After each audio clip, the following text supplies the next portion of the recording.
Hey, welcome back, guys. Today I'm going to talk about COVID stats. I'm going to talk about the actual numbers, but I'm actually going to do more than that. I'm going to show you the numbers right from the Alberta government website.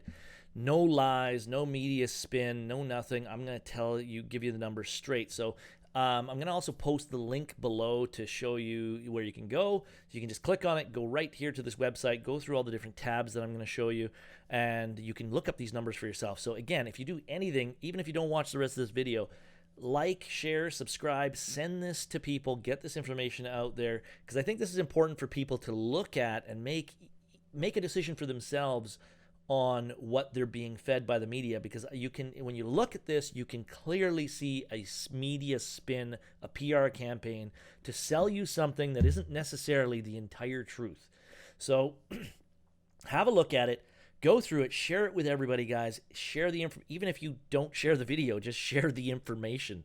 Get it out there, because I think it's important for you to go into this whole COVID scam with your eyes open, because you will see that you're being sold something that isn't necessarily the entire truth.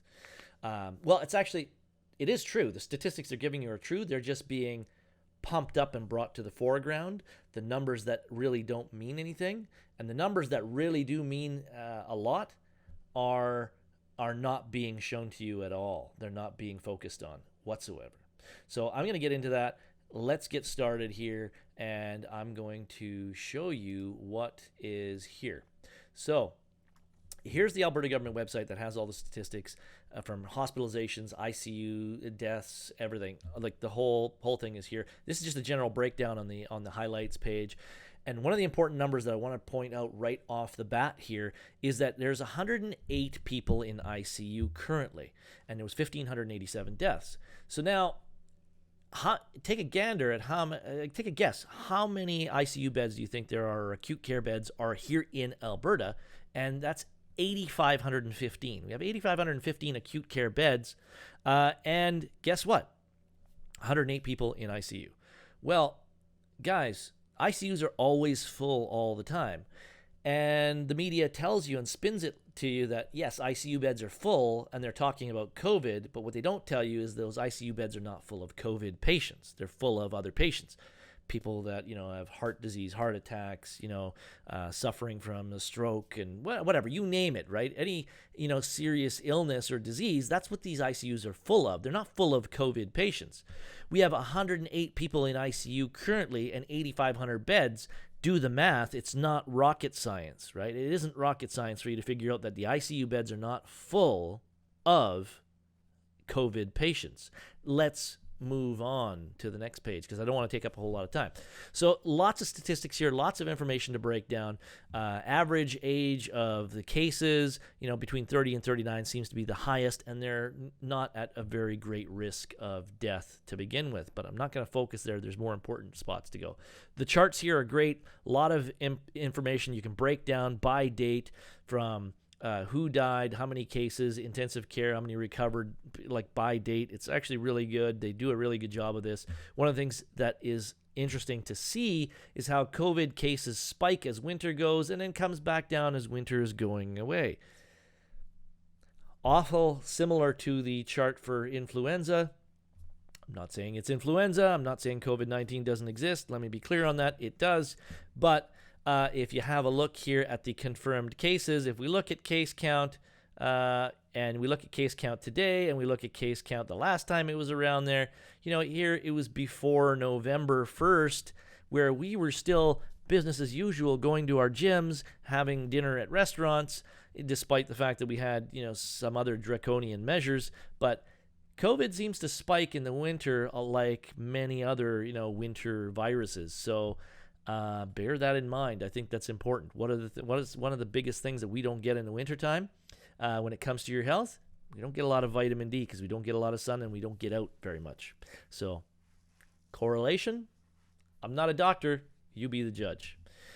So more information about age groups, that case count by age group. You'll notice the 80 plus and 79, there's not a whole lot of cases in that age group, but the death rate is very high, and let's get into that right now. So death rates here, 1,587 Under the age of 1, 0. All the way to the age of 10 to 19, 0 deaths. No kids do not seem to be at risk. Any healthy kids. There's been a few kids in the ICU, but they are, of course, at a higher risk when you have comorbidities. So the kids that ended up in ICU and hospitalized, they had comorbidities. Those that were otherwise healthy, not really an issue. And 0 fatalities in that age group as well. 20 to 29, we had 7 fatalities, again with comorbidities. 30 to 39, 7. 40 to 49, 16. 50 to 59, 50. 60 to 69, 160. 70 to 79, 316. And 80 plus years of age, 1,030. The vast majority of these people were 80 plus years of age, which in and of itself could be considered a comorbidity. So I'm not saying they're not important. I'm just saying, are you watching this video? Are you at risk or at any significant risk of dying? Considering, the number of COVID deaths under the age of 80 seem to be in and around very close to the figure for the provincial fatality rate for car accidents. So bear that in mind. And I'm not afraid of going out and driving, and I don't have to, we don't have to shut down our economy because people are getting into car accidents. So, all right. So what are some of the leading comorbidities that lead to death in COVID?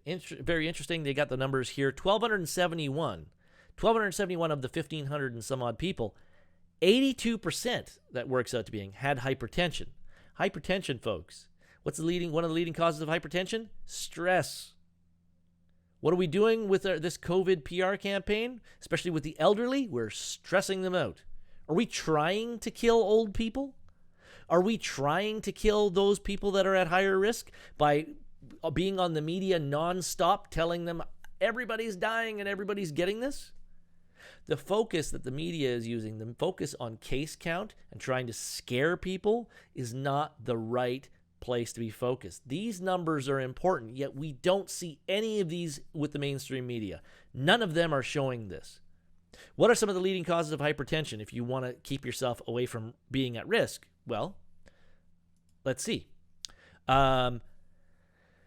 Hypertension, which leading cause of hypertension, overweight, age, could be hereditary, genetic, smoking, obstructive sleep apnea, thyroid problems, kidney problems, prescription and non-prescription medication, any of these medications that increase blood pressure. Some anti-inflammatories can do that. And of course, the big one is stress. We're trying to kill our people, apparently, at least the media is. So, bad CBC. Cardiovascular disease is another one. 50% of people that died from COVID had cardiovascular disease. 47% had dementia. 42.3% had renal diseases. Respiratory diseases, 38%. Cancer, 23%. Stroke, 18.7%. Liver disease, 3.9%. And immunodeficiency diseases, autoimmune diseases, things like that, about 2%. So not a very high number there. But have a look at this. The vast majority of people that died, 70.6% of all the fatalities, resulted in having 3 or more comorbidities. That is insane. This is not a number that the media likes to tell you. So 3 or more comorbidities, and plus the vast majority of them being over the age of 80.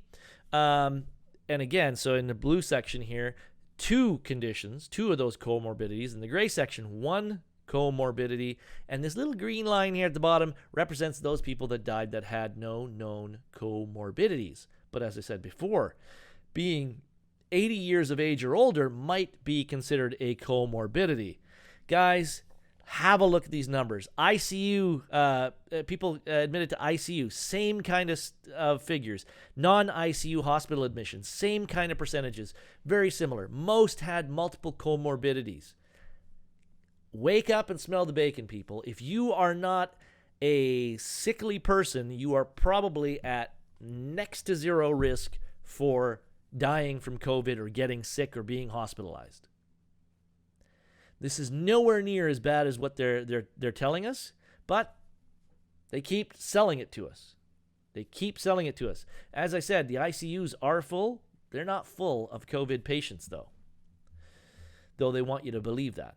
All of these cases, new cases, they're really pumping these numbers, but they don't mean anything.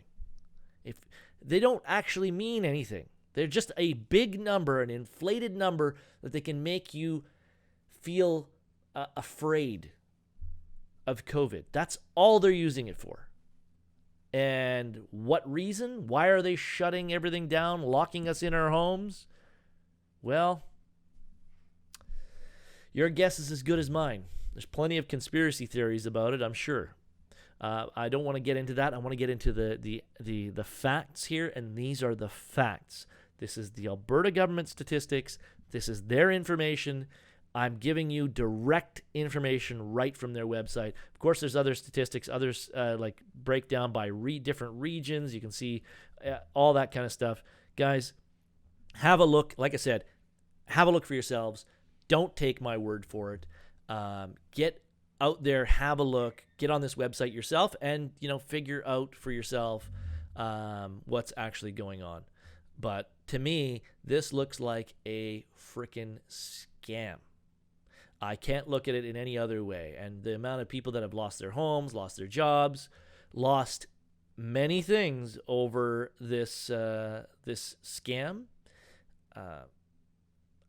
There's none of this makes sense to anybody that actually takes an objective look at this and doesn't come into this looking at this information with a fresh set of eyes. I mean, you can't come to any other conclusion other than there's something fishy going on here. So again, guys, thanks for tuning in. Look forward to seeing you guys next time. And I came across this, and I got this idea, and I just had to put that out there. So please share, at the very least, share the link that I post below. Very important to get this information out there and let people in Alberta see this for themselves. Thanks again.